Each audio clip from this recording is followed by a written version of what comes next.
Halo, assalamualaikum warahmatullahi wabarakatuh. Terima kasih ya udah klik video ini. Apa kabarnya teman-teman? Semoga dalam keadaan sehat walafiat ya. Tetap semangat beraktivitas. Yang berjualan semoga laris manis Tanjung Kimpul.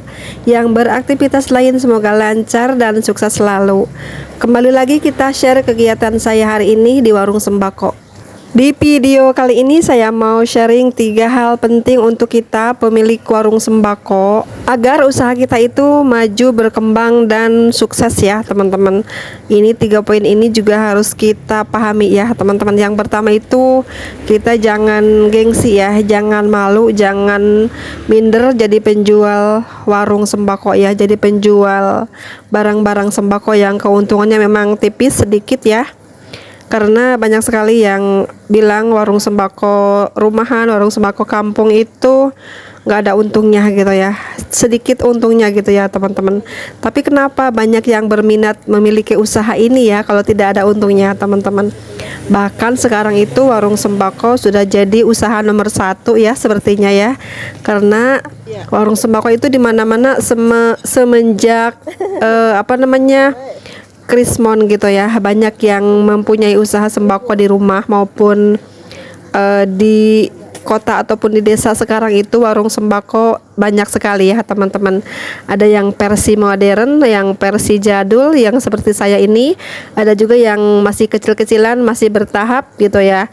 Itu semuanya memerlukan modal dan memerlukan niat yang kuat, yang serius menjalani usaha ini teman-teman. Nomor 1 itu jangan malu, jangan gengsi menjual barang-barang sembako ya, karena semua orang pun sama ya kebutuhannya dengan barang-barang sembako gitu ya teman-teman. Dan sama juga orang-orang lain pun ingin sekali membuka usaha warung sembako gitu teman-teman. Sekarang tuh usaha sembako itu jadi primadona ya, entah itu untuk usaha sampingan ataupun untuk usaha pokok ya di keluarga teman-teman. Jadi ini salah satu tumpuan usaha saya juga teman-teman, warung sembako ini ya. Saya tuh tidak ada penghasilan lain selain dari warung sembako ya. Kebutuhan saya sehari-hari saya dapatkan dari usaha sembako ini teman-teman.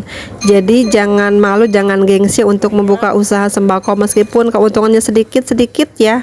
Tapi kalau lakunya banyak, lumayan jadi banyak juga hasilnya ya teman-teman. Karena sekarang itu usaha apapun yang penting jadi uang ya teman-teman. Jualan apapun yang penting jadi uang dan itu halal gitu ya, tidak merugikan orang lain gitu aja. Dulu tuh agak gimana ya, orang denger jualan sembako itu keuntungannya pasti sedikit tipis gitu ya, jadi sedikit diremehkan lah gitu lah usaha sembako ya. Tapi sekarang tuh banyak sekali ya berbondong-bondong usaha warung sembako ya teman-teman. Nah yang kedua itu kita berjualan sembako itu kita juga bisa diniatkan dengan ibadah ataupun membantu menolong orang lain ya. Misalnya ada tetangga kesusahan, mungkin lagi belum punya uang gitu ya, jadi mereka tuh bisa ngambil dulu di warung kita gitu ya. Itu kita bisa niatkan untuk ibadah juga, untuk sedekah gitu ya teman-teman. Walaupun akhirnya bayar, tapi kan satu sisi lagi mungkin tidak akan ada orang yang lari-lari ke supermarket ataupun minimarket untuk ngutang beras 1 liter ya kan ya teman-teman. Jadi usaha warung sembako itu adalah usaha yang bisa menolong orang lain saat kesusahan, kesulitan gitu ya teman-teman.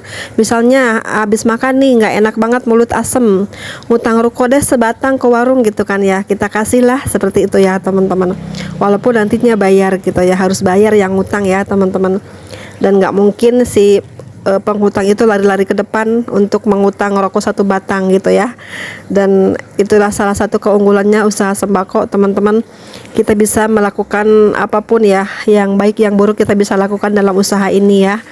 Dan kalau usaha kita itu ingin maju ya seperti itu teman-teman, banyak-banyaklah bersedekah, banyak-banyaklah membantu orang lain ya. Tapi dengan catatan niat harus ikhlas, harus ridho gitu ya, jangan diungkit-ungkit ya teman-teman. Walaupun hanya sedekah rokok 1 batang, uang 2000-an gitu ya teman-teman. Tapi kalau niatnya bagus, tidak ada rasa penyesalan, tidak ada rasa ngungkit-ngungkit, pasti akan menjadi pahala yang luar biasa untuk kita insya Allah teman-teman.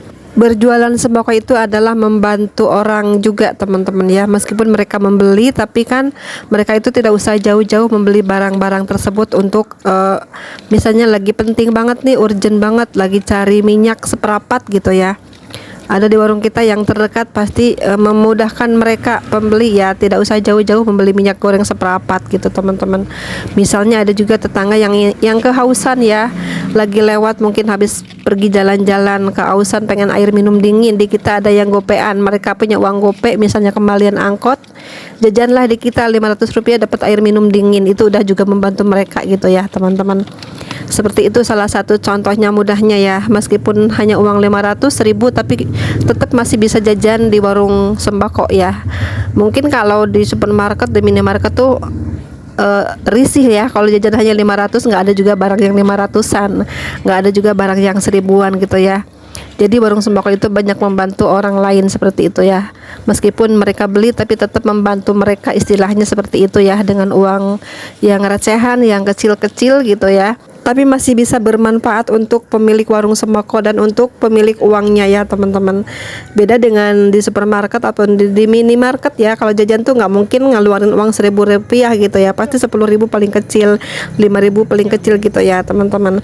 Jadi warung sembako itu adalah warung yang memang merakyat gitu teman-teman ya. Jadi jangan malu, jangan gengsi untuk penjual barang sembako ya. Kita tuh banyak membantu orang lain gitu ya, seperti itu teman-teman ya. Jadi tetap semangat ya pemilik warung sembako, meskipun baru sedikit modalnya, baru minim penjualannya, tidak apa-apa, tetap sabar, tetap ikhtiar ya. Yang penting ada usaha, ada doa, itu kita jalani dengan baik, pasti akan menghasilkan juga yang terbaik teman-teman. Intinya itu, apapun yang kita lakukan di warung sembako niatkan ibadah ya teman-teman, membantu orang lain, menolong orang lain seperti itu ya, meskipun mereka bayar gitu ya, karena memudahkan mereka saat mencari keperluan-keperluan sehari-harinya ya teman-teman. Dan yang ketiganya itu, kita tuh jangan suka baperan, jangan suka marah gitu ya, melihat tetangga, melihat teman belanja ke warung lain gitu, belanja ke tempat lain, jangan marah gitu teman-teman. Kalaupun ada yang nawar kadang-kadang di warung kita ya, beli minyak dong 1 liter teh, berapa itu harganya misalnya ya, 16.000 enggak 15.000 teh gitu kan ya. Kadang-kadang ada yang nawar seperti itu, misalnya beli gula, beli terigu, beli apapun ya, kadang ada yang suka nawar gitu ya. Mereka tuh nggak tahu modalnya teman-teman, jadi wajar jika nawar ya. Tapi kalau untuk barang-barang sembako itu jarang sekali kita menawarkan harga-harga di atas harga pasaran ya. Kita tuh nggak pernah jualan sembako tuh mengambil keuntungan di atas 5.000-an, nggak bakalan ada ya teman-teman. Kita paling besar mengambil keuntungan ya 2.000 rupiah, itu pun tergantung modalnya yang besar, biasanya begitu ya teman-teman. Ya paling keseringannya kita mengambil keuntungan di atas 1.000-an, 1.500, 1.000 gitu ya untuk minyak goreng teman-teman. Jadi jangan suka baperan ataupun marah jika ada yang nawar harga murah ya teman-teman. Dan kalau ada yang nawar-nawar gitu, kita senyumin aja ya. Kalau memang masih ada untungnya, kita kasih lah teman-teman ya, biar mereka tuh senang belanja di kita dan jadi langganan kita nantinya. Tapi jangan keterusan dikasih diskonan terlalu murah banget ya, harus ada keuntungan yang kita ambil juga teman-teman ya. Dan kalau untuk hanya beli satu barang, kita tidak bisa kasih diskonan ya. Tapi kalau untuk beli belanjanya banyak gitu, misalnya beli macam-macam gitu, kita boleh kasih harga murah ataupun kasih potongan harga gitu ya, jika pelanggan tersebut minta teman-teman ya.